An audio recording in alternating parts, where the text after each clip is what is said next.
The SEC just gave crypto founders a clear answer. NFTs, memberships, credentials, they can all be non-securities. But here's the problem. Most founders will still mess this up because the risk isn't what you call your token, it's how you design it, how you structure it, and how you talk about it.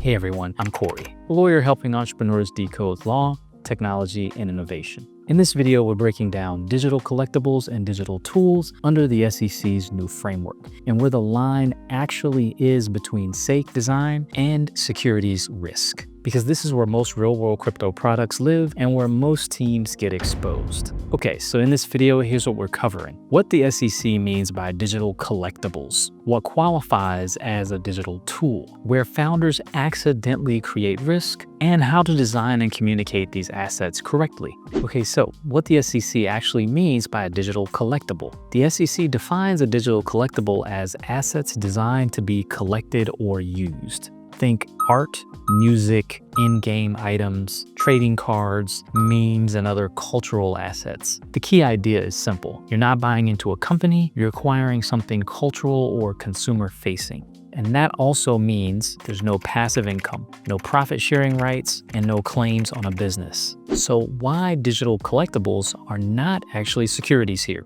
The SEC compares these to physical collectibles. If you buy art hoping it increases in value, that doesn't make it a security. It's the same thing here.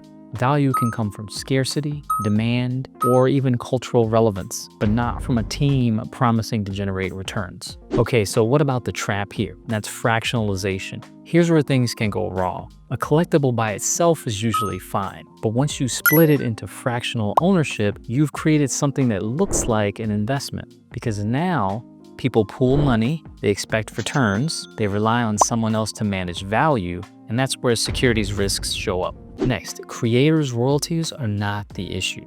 This is one of the SEC's clearest points. Creator royalties do not turn a collectible into a security.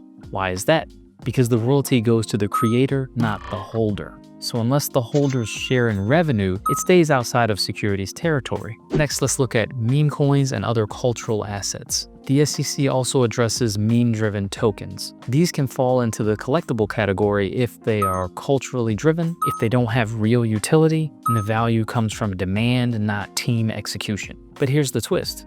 A token can evolve. If it becomes functional later, it may shift into another category. So what the SEC means by a digital tool, these are tokens that do something practical. Examples would be membership passes, tickets, credentials, identity badges, domain names. The key is simple. The token has a job. It gives access, it verifies identity, it enables participation. So why digital tools are not securities? In this case, the SEC compares it to a museum membership. You don't buy a membership expecting profit. You buy it for the access. The same idea here. Even if the tool can be resold, that doesn't make it a security. What matters is that value comes from utility, not from a team generating returns. Where digital tools become risky. This is where founders get into trouble.